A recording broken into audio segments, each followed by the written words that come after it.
Tapi, naas, ketika jenazahnya akan dimasukkan ke bumi, jenazahnya terlempar ke atas. Para penziarah dibuat repot oleh hal ini. Untuk para ulama sepakat untuk menimbun jenazah Mustafa Kemal dengan bebatuan di bukit di Ankara. Baru setelah 15 tahun matinya Mustafa Kemal, jenazahnya kembali untuk dikubur. Tapi lagi-lagi, bumi menolak jenazah Mustafa Kemal. Hingga akhirnya, jenazah Mustafa Kemal dimasukkan ke dalam Museum Etnografi di Ankara, Turki. Anda tahu siapa Mustafa Kemal Atatürk? Mustafa Kemal Atatürk adalah presiden penghancur Khalifah Utsmani. Dialah presiden pertama dari Republik Turki sekuler. Dialah dalang dibalik kekacauannya Khilafah Utsmani sampai Khilafah Utsmani harus runtuh pada 3 Maret 1924.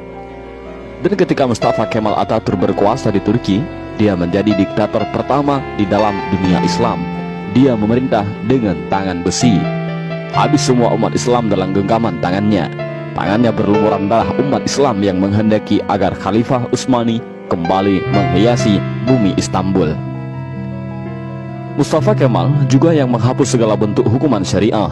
Dia yang menghapus hukum potong tangan bagi pencuri, hukum rajam bagi penzina, hukum qisas bagi pembunuh, lalu digantinya dengan hukum penjara. Tak hanya itu, Mustafa Kemal juga menghapus hukum waris, menyamaratakan ahli waris laki-laki dengan ahli waris perempuan, menghapus hukum hijab bagi muslimah, mengubah Masjid Hagia Sophia menjadi museum, kalimat azan diganti menjadi bahasa Turki, menggalakkan minum-minuman kamar di tempat umum, dan menjadikan majelis-majelis ilmu, kemudian menggantikannya dengan tempat-tempat lokalisasi pelacuran dan diskotik. Tak hanya mengubah sistem pemerintahan Turki yang Islami menjadi sekuler, Mustafa Kemal juga memiliki sifat sombong sebagaimana Firaun. Dalam suatu kesempatan, Mustafa Kemal berpidato di hadapan para tentara ex-tentara khilafah. Dalam pidatonya itu, Mustafa Kemal membanggakan dirinya dengan berkata, "Kini sekarang siapa yang berkuasa, aku atau Tuhan?" Dengan perasaan takut, para tentara itu serentak mengucapkan, "Andalah paduka yang kami takutkan sekarang." Mendengar jawaban dari para tentara itu, senyum kesombongan mengukir di bibir Mustafa Kemal. Tapi semua itu berhenti ketika periode akhir Oktober 1938. Saat itu, Mustafa Kemal awalnya menderita penyakit kulit, namun Mustafa Kemal menderita penyakit tambahan yakni malaria, lever, dan penyakit kelamin. Dokter pribadinya pun memberi salep dan dioleskan di kulitnya yang luka karena garukan dari kukunya. Dr. Abdullah Azzam dalam bukunya Al-Munaratul Mafkudah menjelaskan prosesi ajal Mustafa Kemal Atatürk yang sangat mengerikan. Menurut Dr. Abdullah Azzam, sebuah cairan berkumpul di perutnya secara kronis, ingatannya melemah, darah mulai mengalir dari hidungnya tanpa henti. Untuk mengeluarkan cairan dalam tubuhnya, dokter pun menusuk jarum di perutnya. Tapi hasilnya perutnya membusung dan kedua kakinya membengkak. Wajahnya pun menjadi pucat pasi dan terlihat seperti tengkorak. Mustafa Kemal yang sedang sakit menderita itu, kesehariannya dilengkupi rasa panas yang luar biasa. Bahkan, gatal-gatal dari tubuhnya semakin menjadi-jadi, hingga dia merasa tak tahan lalu menjerit sampai terdengar di seluruh istana. Para pekerja istana sangat ketakutan. Ketika Mustafa Kemal sudah menjerit karena kesakitan, badannya yang panas hingga melebihi suhu normal membuatnya tak mau masuk istana. Dia meminta dibawa ke tengah-tengah laut untuk menurunkan suhu tubuhnya, tapi suhu tubuhnya selalu naik dan malah panas. Syekh Dr. Said Husin Al-Afani dalam kitabnya Al-Jaza min Jinsil Amal mengisahkan bahwa sebenarnya Mustafa Kemal sudah mulai menderita kanker hati pada tahun 1936.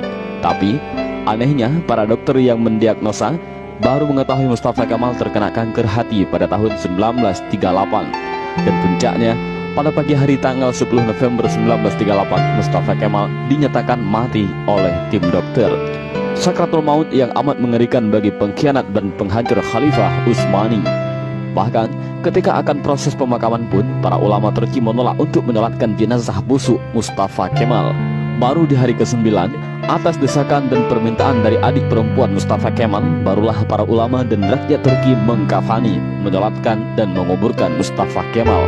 Tapi naas, ketika jenazahnya akan dimasukkan ke bumi, jenazahnya terlempar ke atas. Para penziarah dibuat repot oleh hal ini. Untuk para ulama sepakat untuk menimbun jenazah Mustafa Kemal dengan bebatuan di bukit di Ankara. Baru setelah 15 tahun matinya Mustafa Kemal, jenazahnya kembali untuk dikubur.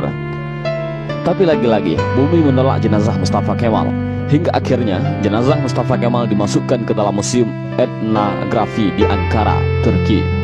Jenazahnya ditimbun dengan bebatuan marmer yang bobotnya sampai 44 ton.